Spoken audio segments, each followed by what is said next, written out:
कितना पैसा कमा लेती है इससे?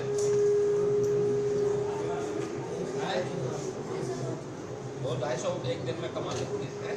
बहुत शुक्र। ये तो आप लोगों को काफ़ी अच्छा हुआ है ये।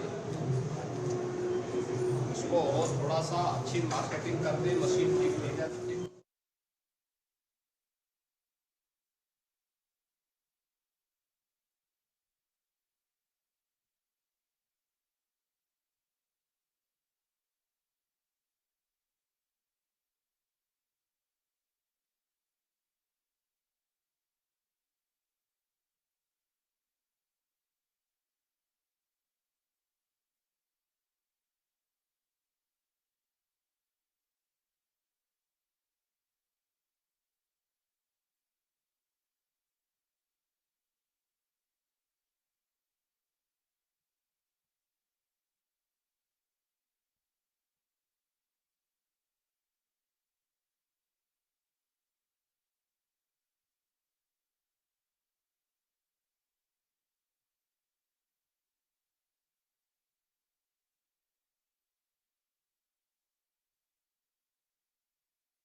पंडित दीनदयाल उपाध्याय की, भारत माता की।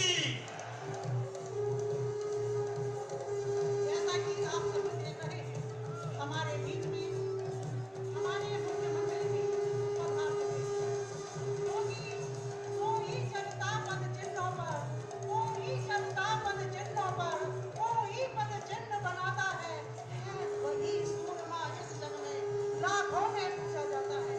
ऐसे ही अपने पद चिन्हों को बनाने वाले श्रीमान माननीय आदित्यनाथ जी हमारे बीच पधार चुके हैं। हम सभी दीनदयाल धाम ग्राम की ओर से सभी उनका हार्दिक अभिनंदन करते हैं, स्वागत करते हैं।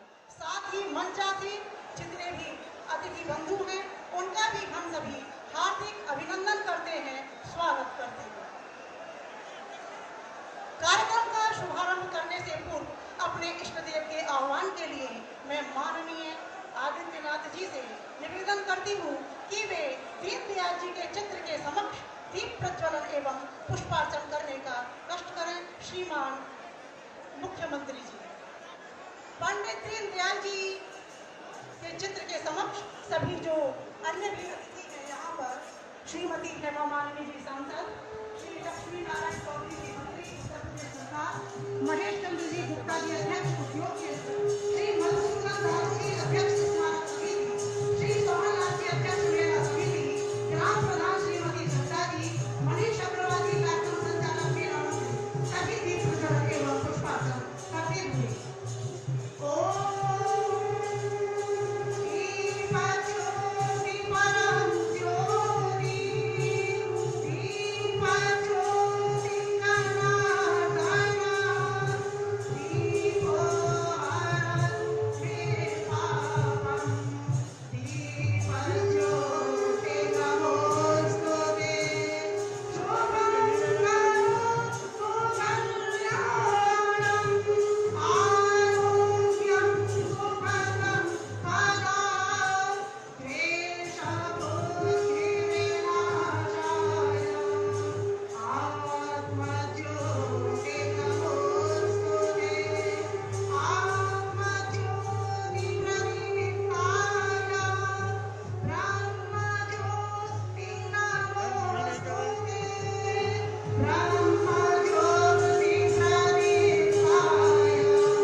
मंच पर आसन ग्रहण करते हुए हमारे सभी सम्माननीय मंचस्थ मनीषी, आप सभी से विनम्र निवेदन है कि सभी शांति पूर्वक आए हुए जो हमारे विशिष्ट अतिथि जी हैं उनके मुखार बिंद से जो उद्गार सुनेंगे वे आपके लिए अवश्य ही पथ प्रदर्शक का काम करेंगे। इसके साथ ही जैसा कि हमारी परंपरा रही है, अतिथि देवो भव हमारी संस्कृति है, क्योंकि हमारा देश तो गुरुओं का गुरु रहा है। एतत् देश प्रसूतस्य सकाशादग्र जन्मनः स्वं स्वं चरित्रं शिक्षेरन् पृथिव्यां सर्वमानवः। ऐसी इस भारत भूमि पर हम सभी ने जन्म लिया है और हमारे बीच उपस्थित सभी मंचासीन मनीषियों के स्वागत एवं परिचय के लिए मैं आमंत्रित करती हूँ श्रीमान मनीष अग्रवाल जी, संचालक एवं मेला समिति मंत्री। धन्यवाद। और एकात्म मानव दर्शन के परिणता भारत माता के अमर सपूत महामानव पंडित दीनदयाल उपाध्याय जी के इस पावन जन्मोत्सव पर आए उत्तर प्रदेश सरकार के हम सबके प्रिय जन जन के नेता, प्रदेश के मुखिया और माननीय मुख्यमंत्री महाराज योगी, मैं हार्दिक स्वागत और अभिनंदन करता हूं। एक बार सभी से एक मत से कहता हूं, भारत माता की, महाराज योगी आदित्यनाथ की, पंडित दीनदयाल उपाध्याय अमर रहे। स्वागत सभी समिति की ओर से मैं निवेदन करूंगा। सर्वप्रथम मंच पर हमारे बीच भारतीय आज इस किसान संगोष्ठी के जो संयोजक संस्था के रूप में है भारतीय जनता पार्टी किसान मोर्चा और भारतीय किसान संघ, आपके पदाधिकारियों को भी मैं मंच पर बुलाऊंगा, लेकिन उससे पहले मैं आमंत्रित करूंगा जो मंच पर भी है, इस पंडित दीनदयाल उपाध्याय जन्मोत्सव मेले से हमारे अध्यक्ष सोहन लाल जी, कोषाध्यक्ष नरेंद्र जी और हमारे स्मारक समिति के अध्यक्ष मधुसूदन दादू जी और आदरणीय कामधेनु गौशाला समिति के अध्यक्ष महेश जी, सभी से निवेदन करूंगा कि आज प्रथम स्वागत अभिनंदन आप सब संयुक्त रूप से करें।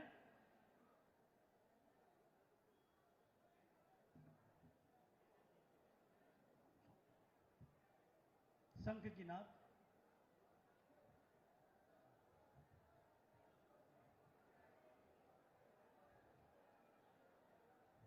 मंत्रोच्चारण के साथ स्वागत। ओम स्वस्ति न इंद्रो वृद्धश्रवाः स्वस्ति नः पूषा विश्ववेदाः स्वस्ति नस्ताक्ष्यो अरिष्टनेमि स्वस्ति नो बृहस्पतिर्दधातु।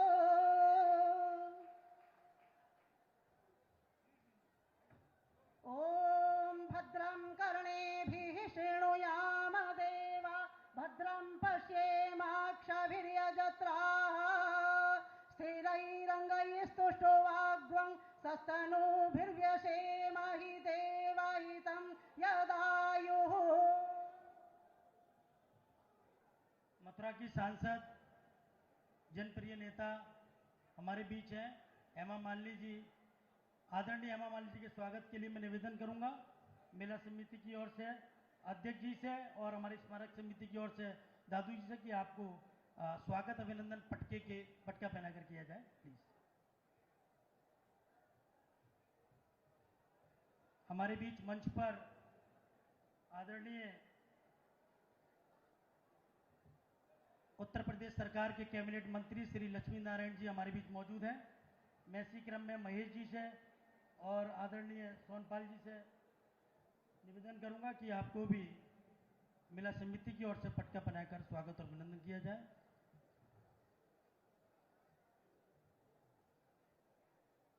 भारतीय जनता पार्टी किसान मोर्चा के अध्यक्ष क्षेत्रीय अध्यक्ष प्रशांत पोनिया जी, चौधरी हीरा सिंह जी, ठाकुर चरण सिंह जी जिला अध्यक्ष मथुरा, ठाकुर सुरेंद्र सिंह जी महानगर अध्यक्ष मथुरा और तेजा गुजर क्षेत्रीय अध्यक्ष मेरठ प्रांत और मनोज ठाकुर जी महामंत्री जी से निवेदन करूंगा कृपया मंच पर आए और माननीय परम श्रद्धेय मुख्यमंत्री योगी आदित्यनाथ जी का अभिनंदन करें। सभी लोग शीघ्रता से मंच पर आए।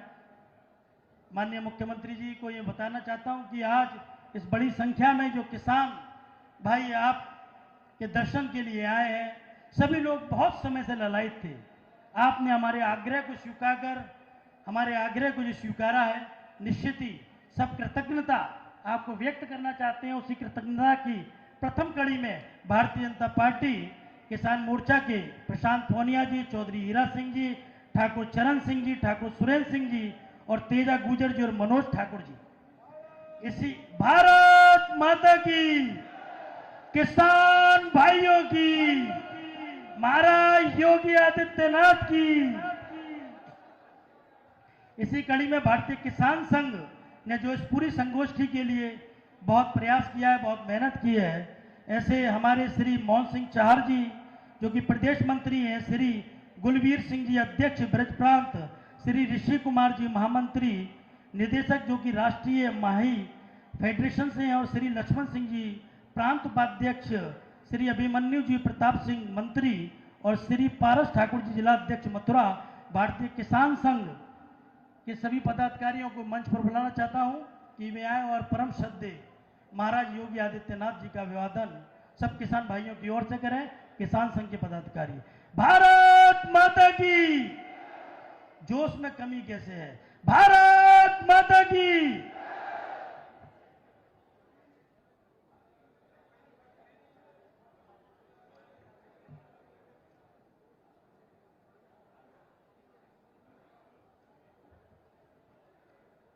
इसी कड़ी में एक फरे खंड के कुछ लोग जो कि लंबे समय से महाराज जी का इंतजार कर रहे थे। व्रत पुष्प माला अर्पण करने के लिए मैं मंच पर शीघ्रता से बुलाऊंगा श्री जगमोहन पाठक जी, राज दर्शन पचौरी जी, ठाकुर नील सिंह जी, लाल सिंह जी, ब्रज मोहन जी और महेपाल सिंह जी और राम पाठक जी। आदरणीय महाराज जी को मैं बताना चाहता हूं कि सभी लोग आपके स्वागत के लिए उतारू हैं। उसमें ये सभी लोग आप उन सबका नेतृत्व के रूप में, उन सबके प्रतिनिधि के रूप में आप सबके समक्ष आ रहे हैं। मैं शीघ्रता से चाहूंगा कि जगमोहन पाठक जी, राजदर्शन पचौरी जी, ठाकुर नील सिंह जी, लाल सिंह जी और ब्रज मोहन जी और महेपाल सिंह और राम पाठक जी शीघ्रता से।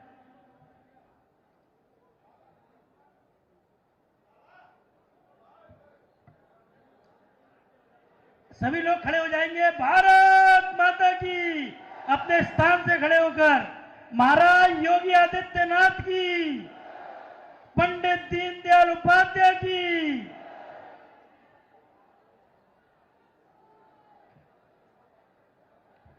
मेले की प्रस्तावना के लिए, मेले का क्या रूप स्वरूप है उसके लिए मैं आमंत्रित करूंगा मेला अध्यक्ष एडवोकेट सोनलाल जी को। कृपया वह मेले की प्रस्तावना रखें। धन्यवाद। आदरणीय योगी आदित्यनाथ जी के इस पावन जन्मस्थली पंडित दीनदयाल उपाध्याय जी की जन्मस्थली में पधारने के लिए पर उनका बहुत बहुत अभिनंदन, वंदन और स्वागत है। आज इस मेले को चलते हुए करीब 40 साल हो गए। धीरे धीरे छोटा सा पौधा था, आज ये वटवृक्ष के रूप में ये मेला हो गया है। अब की बार ये 4 दिवसीय मेला है। 11, 12, 13, 14 अक्टूबर को ये मेला यहाँ इस प्रांगण में लगा हुआ है, दीनदयाल धाम में लगा हुआ है। इसमें अधिक से अधिक लोकगीत, लोक संगीत और संस्कृति के प्रति किस प्रकार से भारत की अखंडता बनी रहे और एक आध मानववाद और हम लोग किस प्रकार से अपने अंत्योदय की योजनाओं को चालू रखें, जिस पर हमारे पंडित दीनदयाल जी उपाध्याय द्वारा किए गए कार्य विचार को अधिक से अधिक प्रचार करें, इसके बाबत ये मेला लगाया गया है। और आज 4 दिवसीय कार्यक्रम में 11 को अपने आप पधारे हैं, आप शुभारंभ कर रहे हैं। आज के शाम 4 दिवसीय कार्यक्रम में आज प्रथम दिन, द्वितीय दिन और तृतीय दिन, चौथे दिन, 4 दिन कार्यक्रम है, जिसमें सब परिवार आप पधार कर इस मेले को संपन्न करें, सब जोरदार सफल बनाएं। धन्यवाद। जय श्री राम। जय श्री राम। अब मैं आमंत्रित करूंगा उद्बोधन के लिए हमारे कामधेनु गौशाला समिति के अध्यक्ष महेश गुप्ता जी को। एक बड़ा प्रोजेक्ट पंडित जी की प्रेरणा से परखम में लगने जा रहा है, जैसा कि आप सबको विदित है। नवंबर माह में परम पूजनीय आदरणीय सर संचालक जी मोहन भागवत जी उसका शिलान्यास भी करेंगे। उस प्रोजेक्ट के लिए और कामधेनु गौशाला समिति के अध्यक्ष महेश जी को मैं आमंत्रित करूंगा। कृपया। हम दीनदयाल कामधेनु गौशाला समिति की ओर से उत्तर प्रदेश के यशस्वी मुख्यमंत्री श्रद्धेय योगीनाथ जी, हेमा मालिनी जी एमपी, लक्ष्मीकांत जी मंत्री यूपी गवर्नमेंट और विराजमान विभूतियों का मथुरा की पावन धरती पर पंडित दीनदयाल जी की जन्मस्थली में हार्दिक स्वागत करते हैं। आपने अपने बहुमूल्य समय से हमारे संस्थान के लिए समय निकाला, जिसके लिए हम सभी आपके बहुत आभारी हैं। आपको गौ माता के प्रति प्रेम एवं उनकी सेवा का संकल्प बहुत ही अनुकरणीय एवं प्रशंसनीय है।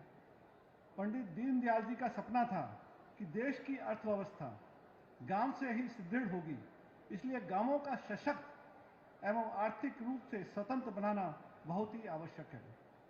भारत दूध उत्पादन में दुनिया का प्रथम स्थान है और राष्ट्रीय डेयरी विकास बोर्ड के आंकड़ों के अनुसार राजस्थान 33,265 टन दूध उत्पादन के साथ प्रथम स्थान पर है और उसके बाद उत्तर प्रदेश दूसरे स्थान पर 33,005 टन दुग्ध का उत्पादन कर रहा है। बहुत अच्छा होगा कि यदि उत्तर प्रदेश राजस्थान से आगे निकलकर दूध उत्पादन में प्रथम स्थान प्राप्त कर ले और उत्तर प्रदेश को $1 ट्रिलियन की अर्थव्यवस्था बनाने में मदद करे। इस लक्ष्य की प्राप्ति के लिए आवश्यक है कि गांव के प्रत्येक घर में पशुधन हो। प्रत्येक घर में एक गौधन होने से न केवल दुग्ध उत्पादन बढ़ेगा, अपितु गोबर गैस, ऊर्जा, फर्टिलाइजर, आयुर्वेदिक दवाइयों के क्षेत्र में भी राज्य का समग्र विकास होगा तथा राज्य में लघु उद्योगों का भी विकास होगा। इस कार्य को सुगम बनाने के लिए दीनदयाल कामधेनु गौशाला समिति द्वारा ग्राम परखम, फरह, मथुरा, जो कि यहाँ से 10 किलोमीटर की दूरी पर है, दीनदयाल जी गौ विज्ञान अनुसंधान एवं परीक्षण केंद्र का निर्माण किया जा रहा है। इस केंद्र में गायों को पूर्णतः वैज्ञानिक शोध पर आधारित औषधि एवं उपचार युक्त आयुर्वेदिक चिकित्सालय, आयुर्वेदिक पशु चिकित्सालय, सभागार, छात्रावास, बायोगैस जनरेटर, बुनकर परीक्षण केंद्र एवं अन्य प्रकल्पों को समिति द्वारा निर्माण किया जा रहा है। यह एक ऐसा प्रकल्प है जिसके द्वारा गौवर्धन संरक्षण एवं पंचगव्य आधारित अनुसंधान एवं अन्य विषयों पर शोध किया जाएगा। समाज के गरीब एवं जरूरतमंद लोगों के उत्थान के लिए उन्हें हैंडलूम प्रशिक्षण एवं रोजगार के अन्य संबंध कराए जाएंगे। इस संस्थान का लोकार्पण दिनांक 28 नवंबर 2023 दिन मंगलवार को पूर्ण पूज्य संचालक श्री मोहन भागवत जी द्वारा किया जाएगा। हमें प्रसन्नता होगी कि अगर आप भी अपना बहुमूल्य समय निकालकर फ्यूचर में आप यहाँ पर हमें आकर्षित करें। Thank you. धन्यवाद महेश जी भाई साहब। और सभी से निवेदन कि यहीं रुकेंगे। भारत माता की, महाराज योगी आदित्यनाथ की, पंडित दीनदयाल उपाध्याय की। मैं दीनदयाल उपाध्याय गौ विज्ञान संस्थान परीक्षण केंद्र जो कि परखम में बनने वाला है साथियों, उसके एक वीडियो का एक प्रेजेंटेशन है आदरणीय महाराज योगी जी के समक्ष। वह प्रेजेंटेशन सिर्फ 2 मिनट का है, हम दिखाना चाहते हैं। कृपया उसको प्रारंभ करें। क्या परिकल्पना, क्या स्वरूप है, उसको एक बार प्लीज। भारत में गाय का महत्व सभी पशुओं में सर्वोपरि है। भारत ही नहीं, विश्व में गाय को माता माना गया है। गाय से हमें दूध ही नहीं बल्कि अन्य सामग्री जैसे गोबर, मूत्र आदि प्राप्त होता है।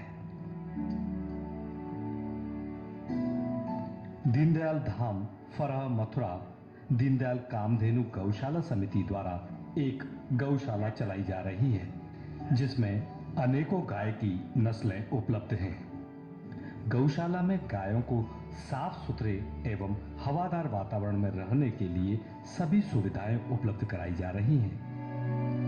पंचगव्य से निर्मित उत्पादों का भी निर्माण समिति द्वारा किया जा रहा है।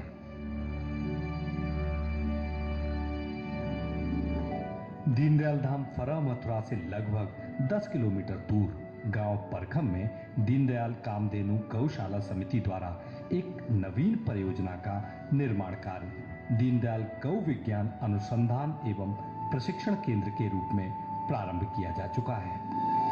यह गौ विज्ञान केंद्र एक ऐसा अनूठा संस्थान होगा जहां गोवंश नस्ल सुधार, पंचगव्य की गुणवत्ता सुधार पर विश्व स्तरीय शोध कार्य किए जाएंगे। आज के समय में मनुष्य की चिकित्सा करने के लिए पंचगव्य आधारित प्रणाली का उपयोग किया जाएगा। कैंसर जैसे असाध्य रोगों के इलाज के लिए वैज्ञानिक पद्धति का उपयोग किया जाएगा। गौ विज्ञान अनुसंधान एवं प्रशिक्षण केंद्र गाय से संबंधित विभिन्न विषयों पर शोध कार्य करेगा और उद्यमता विकसित करने के लिए प्रशिक्षण भी प्रदान करेगा। यहाँ पर छात्र छात्राएं एवं स्थानीय ग्रामीण ट्रेनिंग प्राप्त कर सकेंगे एवं रोजगार के अवसर भी उन्हें प्रदान किए जाएंगे। यह एक विश्व स्तरीय अनुसंधान केंद्र के रूप में विकसित किया जाएगा जिसमें शोध कार्य हेतु एडवांस लैब एवं विभिन्न प्रकल्पों जैसे योग केंद्र, पशु चिकित्सालय, कला केंद्र, रोजगार केंद्र, डेयरी प्रशिक्षण आदि का प्रशिक्षण भी दिया जाएगा।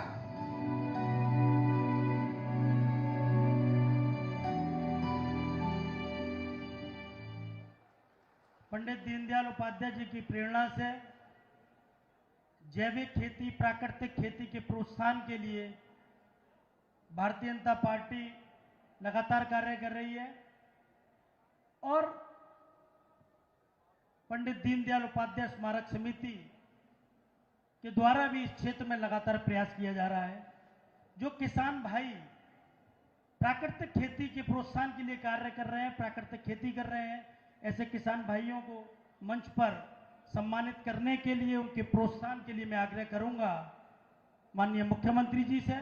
इसी क्रम में मैं सर्वप्रथम बुलाना चाहूंगा नरेश कुमार जी, पिपरौठा फरे से हमारे बीच हैं, जो कि जैविक खेती के लिए, प्राकृतिक खेती के लिए अपने और भी किसान भाइयों को जागरूक कर रहे हैं और अपने स्तर से तो बहुत प्रयास कर रहे हैं। इसी क्रम में दूसरा नाम तैयार रहे, भारत सिंह जी कोह से हैं। भारत सिंह जी वहीं पर रुके एक बार, एक किसान करके।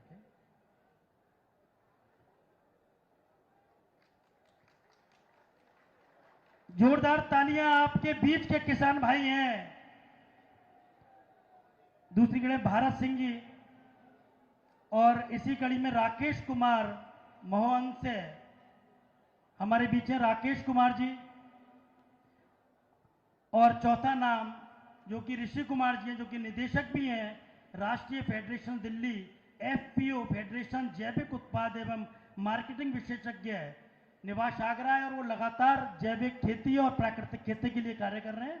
धन्यवाद।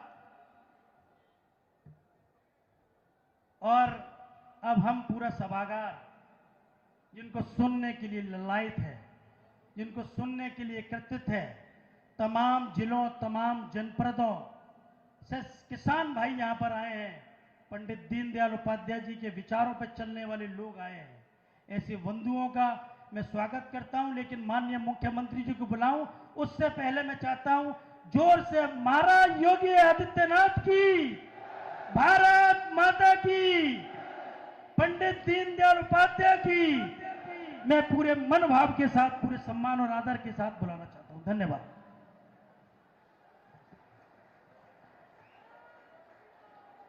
बोले बांके बिहारी लाल की, यमुना मैया की, राधा रानी की, भारत माता की, भारत माता की, गौ माता की, गौ माता की। अंत्योदय की प्रणेता, महान चिंतक, विचारक और भारतीय राष्ट्रीयता के लिए जिनका पूरा जीवन समर्पित था, ऐसे महामानव पंडित दीनदयाल उपाध्याय जी के आज भारतीय पंचांग तिथि के अनुसार पावन जयंती का कार्यक्रम प्रारंभ हो रहा है। इस अवसर पर उपस्थित किसान गोष्ठी कार्यक्रम में मंच पर उपस्थित प्रदेश सरकार में मेरे सहयोगी मंत्री चौधरी लक्ष्मी नारायण जी, लोकप्रिय सांसद और भारत की कला को जिन्होंने अपने अभिनय के माध्यम से एक वैश्विक स्तर पर अलग पहचान दी और ब्रज क्षेत्र के प्रति जिनका विशेष अनुराग है, ऐसी सम्माननीय श्रीमती हेमा मालिनी जी, अध्यक्ष गौ उद्योग केंद्र महेश चंद्र गुप्ता जी, अध्यक्ष स्मारक समिति श्री मधुसूदन दादू जी, अध्यक्ष मेला समिति श्री सोहनलाल जी, ग्राम प्रधान श्रीमती सविता जी, प्रगतिशील किसान श्री दीपचंद जी, आयोजन समिति के सभी पदाधिकारीगण, इस संपूर्ण कार्यक्रम के प्रेरक राष्ट्रीय स्वयंसेवक संघ के क्षेत्र प्रचारक माननीय महेंद्र जी, प्रांत प्रचारक और अन्य हमारे सभी वरिष्ठ पदाधिकारीगण, माननीय जनप्रतिनिधिगण,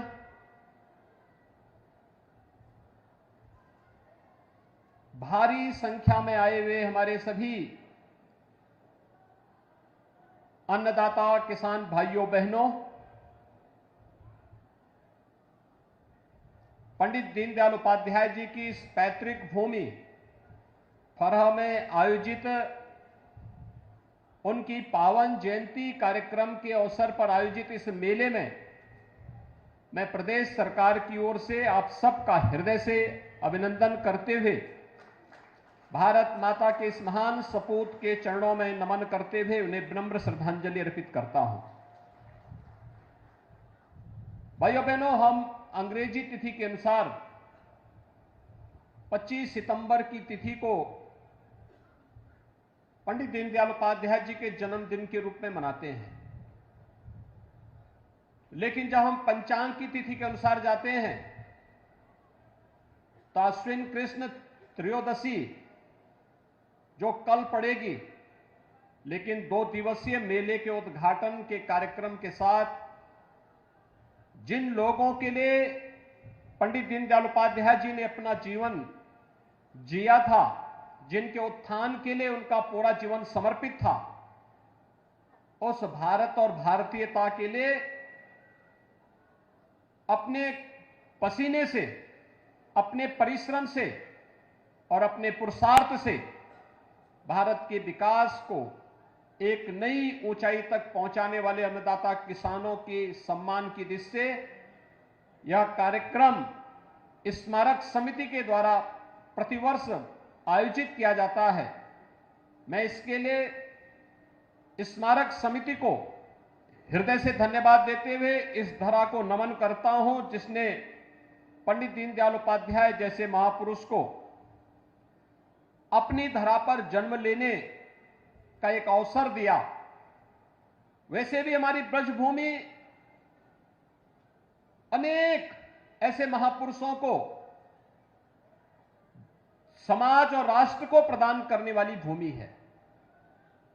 भाइयों बहनों, हम सब जानते हैं इसी ब्रजभूमि में आज से 5000 वर्ष पहले भगवान श्री कृष्ण ने धर्म, सत्य और न्याय की स्थापना के लिए अपनी संपूर्ण लीला के साथ अपना अवतरण दिया था।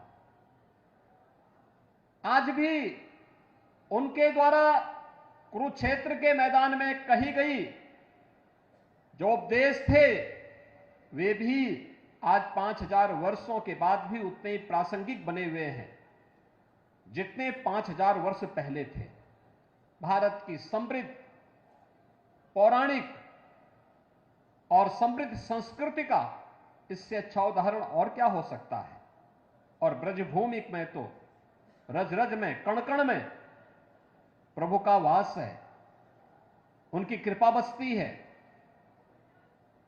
उनकी स्मृतियां जुड़ी हुई है, देश और दुनिया यहां आती है। ब्रज तीर्थ विकास परिषद के माध्यम से जहां डबल इंजन की सरकार इस कार्यक्रम को एक नई ऊंचाई की ओर ले जाना चाहती है, वहीं हम सबका सौभाग्य है कि आज जिस विचार प्रवाह के साथ हम जुड़ करके प्रधानमंत्री मोदी जी के नेतृत्व में भारत को विकास की नई ऊंचाइयों तक पहुंचाने के लिए कार्य कर रहे हैं, भारत को भारतीयता की भावना के अनुरूप विकास की जिन नई ऊंचाइयों को की ओर ले जाने का कार्य कर रहे हैं, उसके प्रेरक पुरुष एक ऐसे महापुरुष की पावन जयंती का, जिसकी जन्मभूमि होने का सौभाग्य इस फरह गांव को है, उनके इस पावन जयंती कार्यक्रम में इन किसान बंधुओं के साथ जुड़ने का अवसर हमें प्राप्त हो रहा है, जिन्होंने अपनी मेहनत से, अपने परिश्रम से भारत को अन्न के क्षेत्र में आत्मनिर्भर बनाने और भारत को खाद्यान्न के रूप में न केवल अपने नागरिकों को दुनिया की लोकतांत्रिक रूप से जीने वाली इतनी बड़ी आबादी की आवश्यकता की पूर्ति के लिए, बल्कि भारत की धरती की इन संभावनाओं को अपनी मेहनत से खाद्यान्न आत्मनिर्भरता के साथ साथ अतिरिक्त खाद्यान्न को हम दुनिया के देशों में भी निर्यात कर सकें, उन सभी अन्नदाता किसान भाई और बहनों के साथ आज संवाद बनाने का एक कार्यक्रम करने का मुझे सौभाग्य प्राप्त हुआ है। भाइयों बहनों, पंडित दीनदयाल उपाध्याय जी एक बात कहते थे, उनका नारा ही बहुत, यानी जो सामान्य भाषा में लोग समझ सकते थे, हर हाथ को काम, हर खेत को पानी। आप अनुमान कर सकते हैं, हर हाथ को काम का मतलब हर नौजवान के हाथ को रचनात्मक दिशा मिलनी चाहिए। यानी युवाओं के प्रति उनके मन में क्या भाव है कि हर युवा को उसके अनुरूप कार्य मिलना चाहिए और हर खेत को पानी। यानी हर खेत को अगर किसान, अन्नदाता किसानों को उसके खेत में सही समय पे पानी मिल जाए तो हमारे यहां की उत्तर प्रदेश की धरती तो ऐसी है कि जो इस खेत में सोना उगलने का काम कर सकती है। और यही तो किया है। आपने देखा होगा डबल इंजन सरकार इन्हीं सब कार्यों को समर्पित होकर के कार्य कर रही है, इन्हीं मूल्यों को लेकर काम कर रही है। युवाओं के लिए प्रधानमंत्री मोदी जी ने एक और मिशन रोजगार के अंतर्गत कार्यक्रम चल रहे हैं, उन्हें सरकारी नौकरी दी जा रही है, उनके लिए रोजगार के अनेक अवसर उपलब्ध करवाए जा रहे हैं, स्वतः रोजगार के साथ जोड़ने के कार्यक्रम चल रहे हैं। डिजिटल इंडिया का हो या startup India, stand up India हो या फिर स्वतः रोजगार के लिए प्रधानमंत्री मुद्रा योजना या फिर मुख्यमंत्री स्वरोजगार योजना, इन सभी योजनाओं के माध्यम से प्रदेश के लाखों लाख नौजवान आज स्वतः रोजगार के मार्ग पर अग्रसर होकर के प्रदेश को और देश को आत्मनिर्भरता की तरफ अग्रसर कर रहे हैं। एक और यह कार्य दूसरी तरफ सरकारी नौकरियों में होने वाले भेदभाव को समाप्त करते हुए उन्हें विकास की मुख्य धारा के साथ जोड़ने का कार्य पूरी मजबूती के साथ हो रहा है। स्किल डेवलपमेंट मिशन के अंतर्गत भी स्थानीय आवश्यकताओं के अनुरूप रोजगार की उपलब्धता के अनुरूप पाठ्यक्रम संचालित किए जा रहे हैं और उसके माध्यम से आत्मनिर्भरता के इस लक्ष्य को प्राप्त करने के अनेक कार्यक्रम चल रहे हैं। भाइयों बहनों, एक और जहां युवाओं के लिए अनेक कार्यक्रम, राष्ट्रीय शिक्षा नीति 2020 उसी का एक उदाहरण है। वह कार्यक्रम भी अनेक प्रकार से उपयोगी साबित होने जा रहा है और फिर से भारत को विश्व गुरु के रूप में स्थापित करने का प्रधानमंत्री मोदी जी के विजन का एक माध्यम बनने वाला है। और राष्ट्रीय शिक्षा नीति के साथ भारत का यह जुड़ाव उसी सपने को साकार करने के लिए है जो कभी पंडित दीनदयाल उपाध्याय जी ने देखा था। अन्नदाता किसानों के लिए याद करिए, हम हर व्यक्ति के स्वास्थ्य के परीक्षण की बात तो करते हैं। उत्तम स्वास्थ्य और आरोग्यता प्राप्त करना हर नागरिक का अधिकार होना चाहिए, लेकिन जो धरती माता हमें पेट भरने के लिए अन्न उत्पन्न करती देती है, उस धरती माता के स्वास्थ्य की चिंता आजादी के बाद कभी नहीं हो पाई।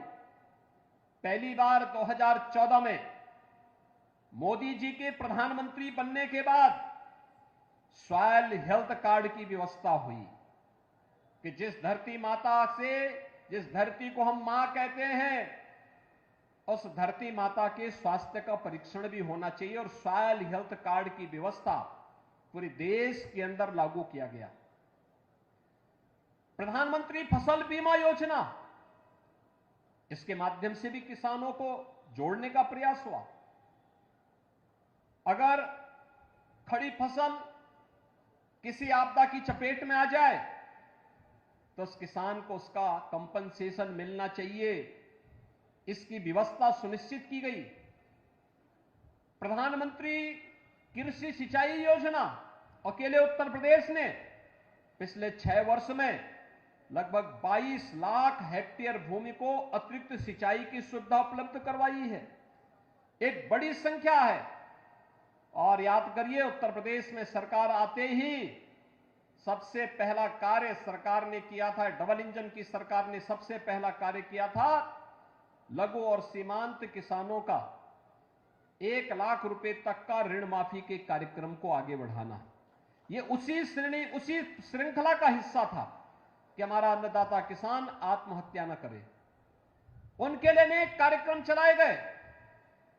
एमएसपी लागत का 1.5 गुना दाम मिले, आजादी के बाद पहली बार यह प्रभावी ढंग से लागू हो पाया, तो हमारे अन्नदाता किसानों का सम्मान बना रहे, इसके लिए प्रधानमंत्री किसान सम्मान निधि, उत्तर प्रदेश के अंदर 2,62,00,000 किसान अब तक प्रधानमंत्री किसान सम्मान निधि के माध्यम से 60,000 करोड़ रुपए से अधिक की राशि सीधे डीबीटी के माध्यम से उन अन्नदाता किसानों के खाते में जा चुका है। साल भर में हर किसान के खाते में 6,000 रुपए की राशि 3 किस्तों में उनके खाते में सतत पहुंच रही है। एक प्रक्रिया, किसान खुशहाल होगा तो देश खुशहाल होगा। और यही तो बात कही थी पंडित दीनदयाल उपाध्याय जी ने कि आर्थिक समृद्धि का मापन आर्थिक रूप से समृद्धि की ऊंचाई पर पहुंचे हुए व्यक्ति से नहीं, बल्कि सबसे नीचे पायदान पर बैठे हुए एक व्यक्ति से की जानी चाहिए। और भारत को समृद्धि के पथ पर अग्रसर करने के लिए प्रधानमंत्री जी ने माध्यम बनाया। गांव को, गरीब को, किसान को, नौजवान को, महिलाओं को, समाज के उस वंचित तबके को जो अब तक योजनाओं से किन्हीं कारणों से वंचित था। भाइयों बहनों, अपने पूर्वजों के प्रति हम इस पूरे पक्ष में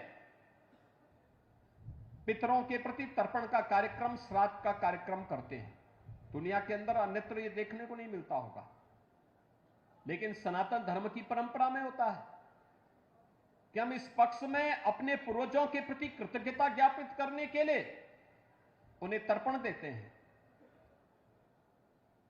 इसका माध्यम कृतज्ञता ज्ञापित करने का एक माध्यम है, लेकिन उनके आदर्शों को अपने जीवन में अंगीकार करना और उसको व्यवहारिक धरातल पर उतार करके उनके सपनों को साकार करना, यह भी कृतज्ञता का एक सशक्त माध्यम है।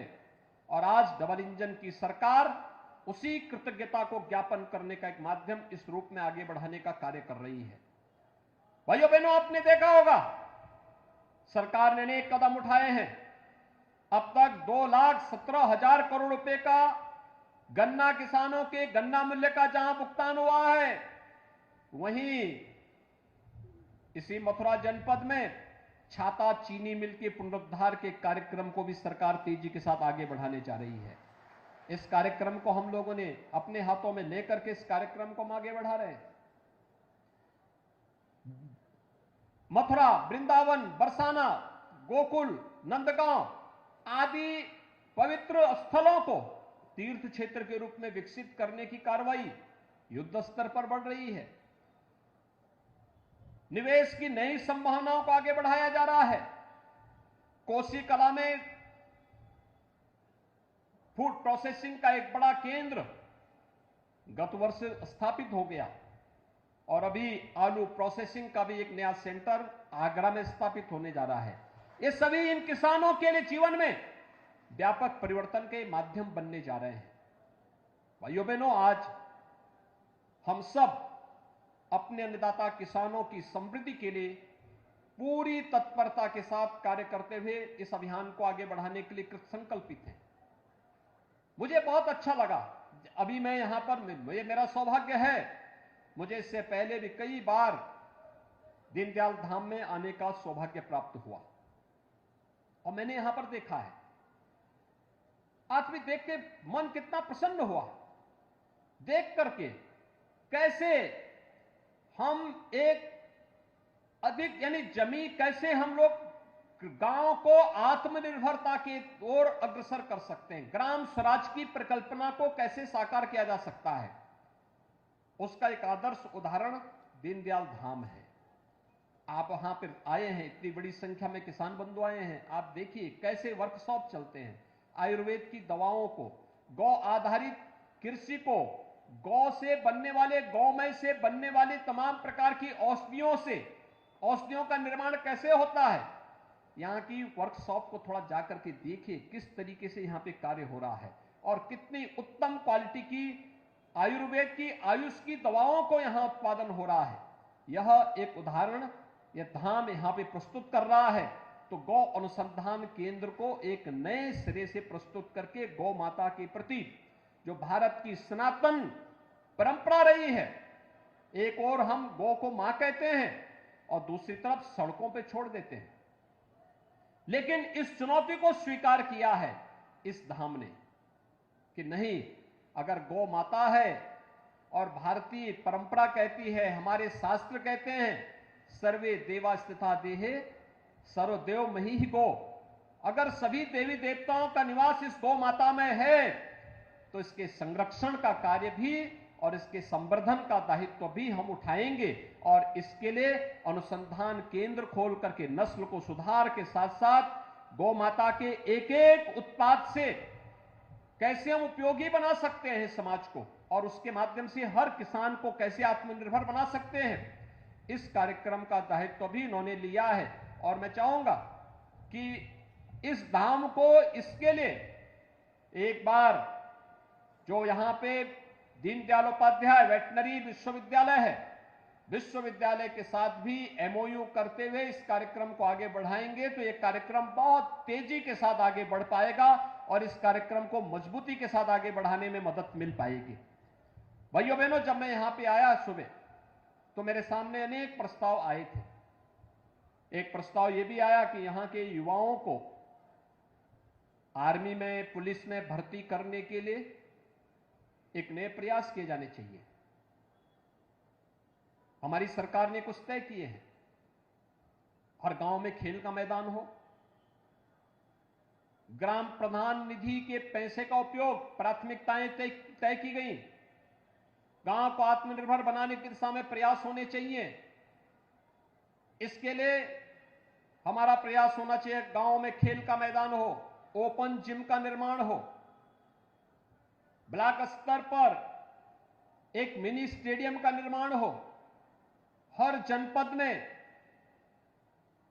एक स्टेडियम का निर्माण हो, युवक मंगल दल और महिला मंगल दल को सरकार के स्तर पर स्पोर्ट्स किट उपलब्ध करवाए गए हैं। खेलकूद की गतिविधियों को हम तेजी से आगे बढ़ा सकें। वैश्विक मंच पर आज खेलकूद की प्रतियोगिताएं उस देश की शक्ति और सामर्थ्य का प्रदर्शन करती हैं। अभी एशियन गेम में आपने देखा होगा, गत एशियन गेम में भारत ने केवल 70 मेडल जीते थे और इस बार प्रधानमंत्री मोदी जी ने जो प्रोत्साहन दिया खेलो इंडिया खेलो के माध्यम से, फिट इंडिया मूवमेंट के माध्यम से, सांसद खेलकूद प्रतियोगिता के माध्यम से, आज उसका परिणाम हम सबके सामने है। परिणाम इस रूप में है, इस बार के एशियन गेम्स में भारत ने 107 मेडल जीते हैं और कल प्रधानमंत्री जी ने उन सभी खिलाड़ियों के साथ संवाद भी किया और इसमें भी प्रसन्नता इस बात की कि भारत की कुल आबादी का 16% आबादी उत्तर प्रदेश में निवास करती है, लेकिन मेडल जीते उत्तर प्रदेश के खिलाड़ियों ने 25%। इस दिशा में हमें और अच्छे प्रयास को आगे बढ़ाना है और उस प्रयास के लिए एक मिनी स्टेडियम फरवा में बने, इसके लिए हम राज्य सरकार की तरफ से धनराशि उपलब्ध करवाएंगे, जिससे यहां पे नौजवानों के प्रशिक्षण के साथ साथ यहां पर स्टेडियम के निर्माण के कार्यक्रमों को आगे बढ़ाना, तेजी के साथ इस व्यवस्था को आगे बढ़ाना, यहां की जो वर्कशॉप है जिसमें औषधियों की, उत्तम औषधियों के निर्माण की कार्रवाई चल रही है, उत्तर प्रदेश के आयुष विभाग के साथ एक समन्वय करते हुए ये इस कार्यक्रम को आगे बढ़ाएंगे तो इनको एक मार्केट भी मिलेगा और एक मंच भी मिल पाएगा। इस व्यवस्था को हमें आगे बढ़ाना चाहिए। मुझे विश्वास है, आज यहां पर मैंने देखा है कितनी बड़ी संख्या में बहनें यहां पर सिलाई कढ़ाई के कार्य के साथ जुड़ी हुई हैं। आज हम बहुत सारे कार्यक्रमों को आगे बढ़ाने का कार्य कर रहे हैं। आपके आगरा में फ्लैटेड फैक्ट्री बन रही है। रेडीमेड गारमेंट का एक महत्वपूर्ण हम पड़ाव बना सकते हैं। हमारी आधी आबादी ऐसी है जिसको हाथ के लिए कार्य की आवश्यकता है, और उनको उचित प्रशिक्षण अगर हम दे दें, तकनीक दे दें, कोई कारण नहीं कि भारत दुनिया के अंदर रेडीमेड गारमेंट्स का एक सबसे बड़ा अड्डा बनेगा, सबसे बड़ा केंद्र बनेगा, और दुनिया के अंदर वस्त्र उद्योग के क्षेत्र में जितनी संभावनाएं हैं, उन संभावनाओं को हम आगे बढ़ाने में मदद ले पाएंगे। इस दिशा में जो प्रयास यहां धाम पिछले 20-25 वर्षों से कर रहा है, वे अभिनंदनीय हैं। उन कार्यक्रमों को और अच्छे ढंग से आगे बढ़ाने में भी हम सबको मिलकर के एक प्रयास को आगे बढ़ाना चाहिए। इसके बहुत अच्छे परिणाम सामने आने जा रहे हैं। आज के इस अवसर पर भाइयों बहनों, जब हम लोग यहां पर उपस्थित हुए हैं, आज आपने देखा होगा कि भारत दुनिया की एक आर्थिक महाशक्ति के रूप में स्थापित हो रहा है। अनेक उपलब्धियां भारत के साथ जुड़ती जा रही हैं। एशियन गेम्स में 107 मेडल भारत ने जीते। उससे पहले नारी बंधन अधिनियम भी पारित हुआ है भारत की संसद से। भारत की संसद में, विधानसभाओं में 33% सीटें महिलाओं के लिए आरक्षित हों, नारी शक्ति के लिए आरक्षित हों। यह देश की संसद ने इस प्रकार का अधिनियम पारित किया है, और यह प्रभावी ढंग से लागू हो सके, इसके लिए अनेक कार्यक्रम चल रहे हैं। हम सबको प्रधानमंत्री मोदी जी के प्रति इसके लिए आभार व्यक्त करना चाहिए कि इसके माध्यम से नारी गरिमा का सम्मान उन्होंने पहले भी उज्ज्वला योजना के माध्यम से जहां इस कार्यक्रम को आगे बढ़ाया है, देश के अंदर 10 करोड़ से अधिक महिलाओं को रसोई गैस के फ्री में कनेक्शन उपलब्ध हुए। 12 करोड़ से अधिक घरों में एक टॉयलेट बन गया। पीएम स्वामित्व योजना के माध्यम से घरौनी वितरण में लोगों को जिस जमीन पर मकान है, उस जमीन का स्वामित्व भी मिल गया, और इनमें ज्यादातर स्वामित्व महिलाओं को प्राप्त हुआ है। इसी प्रकार से 55 लाख गरीबों को एक आवास प्रदेश में मिला है। प्रदेश के अंदर 6 करोड़ लोगों को हम स्वास्थ्य बीमा का 5 लाख रुपए सालाना स्वास्थ्य बीमा का कवर भी दे रहे हैं। ये ऐसे अनेक कार्यक्रम हैं जो रचनात्मकता को तो आगे बढ़ाने का कार्य कर ही रहे हैं, लेकिन साथ साथ एक और बात जो हम सबके सामने है, सामान्य दिनों में लोग घोषणा करते हैं। आपने देखा होगा 4-5 राज्यों के चुनाव होने जा रहे हैं, और विपक्षी दलों में ऐसी भगदड़ मची हुई है। चुनाव आते हैं तो इनको तब लोक कल्याण याद आता है, तब गरीब कल्याण याद आता है, तब जातियां याद आती हैं। 4-4.5 वर्षीय लोग चुपचाप सोए रहते हैं, लेकिन प्रधानमंत्री मोदी जी ने तो ये सभी कार्य समयबद्ध तरीके से पूरे देश के अंदर बिना भेदभाव के सभी लोगों तक उपलब्ध कराने का कार्य किया है। मजबूती के साथ उस कार्यक्रम को आगे बढ़ाया है, और आज उन्हीं कार्यक्रमों की श्रृंखला को आगे बढ़ाते हुए दुनिया के मानवता के सामने सबसे बड़ा संकट आया था कोरोना कालखंड। जब कोरोना ने दस्तक दी थी, ऐसा लगता था जैसे मानवीय सभ्यता ही समाप्त हो जाएगी। भाइयों बहनों, कोरोना कालखंड में देश की लीडरशिप की ओर से प्रधानमंत्री जी ने जिस प्रकार का यशस्वी नेतृत्व दिया था, वह किसी से छुपा हुआ नहीं है। हर व्यक्ति को उसकी आवश्यकता के अनुरूप लॉकडाउन के बावजूद उन सभी समस्याओं का समाधान करने का प्रयास किया था जो उसके सामने तात्कालिक रूप से आ रही थी। फ्री में टेस्ट, फ्री में उपचार, फ्री में वैक्सीन, और देश के अंदर 80 करोड़ लोगों को फ्री में राशन की सुविधा भी आज भी चल रही है। आज भी व्यवस्था सबको प्राप्त हो रही है। भाइयों बहनों, वैक्सीन भी फ्री में 220 करोड़ वैक्सीन की डोजेज भारत के नागरिकों को फ्री में मिली। और दुनिया के अंदर भारत ने अपने सामर्थ्य का परिचय दिया। दुनिया का सबसे प्रभावी वैक्सीन भी भारत ने बनाया है। यह भारत के नए भारत के सामर्थ्य को प्रदर्शित करता है और नए भारत के सामर्थ्य के साथ हम सबको जुड़ना चाहिए। पंडित दीनदयाल उपाध्याय जी की कृपा, उनका आशीर्वाद है, बांके बिहारी की कृपा है, राधे रानी का आशीर्वाद है हम सबके साथ में, यमुना मैया का आशीर्वाद भी हम सबके साथ में है। हमें सफलता अवश्य प्राप्त होनी है, इसमें कोई संदेह नहीं होना चाहिए।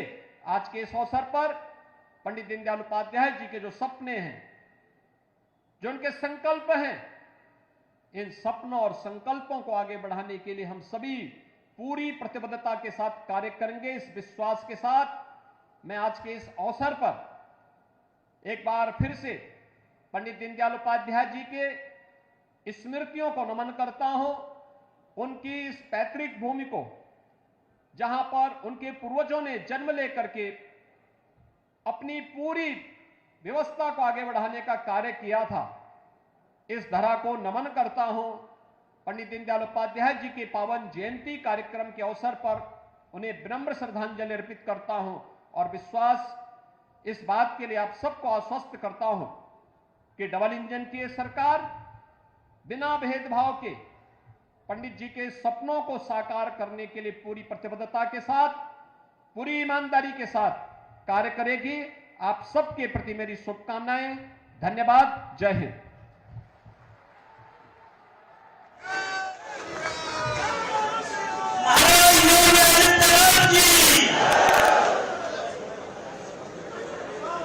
अभी हमने माननीय आदित्यनाथ जी के उद्बोधन को सुना। उन्होंने कहा यज्जाग्रतो दूरम दैति दैवम तदु सुप्तस्य तथैवैति दूरम गमन ज्योतिषाम ज्योतिरेकम तन्मे मनः शिव संकल्पमस्तु। हम सभी ये संकल्प लेंगे।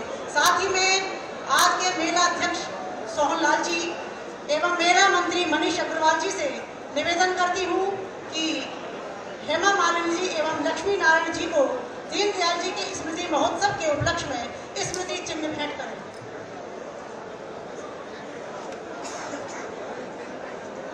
इसी के साथ ही स्मृति चिन्ह भेंट करने के पश्चात धन्यवाद एवं आभार प्रदर्शन हेतु नरेंद्र पाठक जी से विनम्र निवेदन करूंगी कि वे आकर के आभार एवं प्रदर्शन करेंगे। श्रीमान नरेंद्र पाठक जी।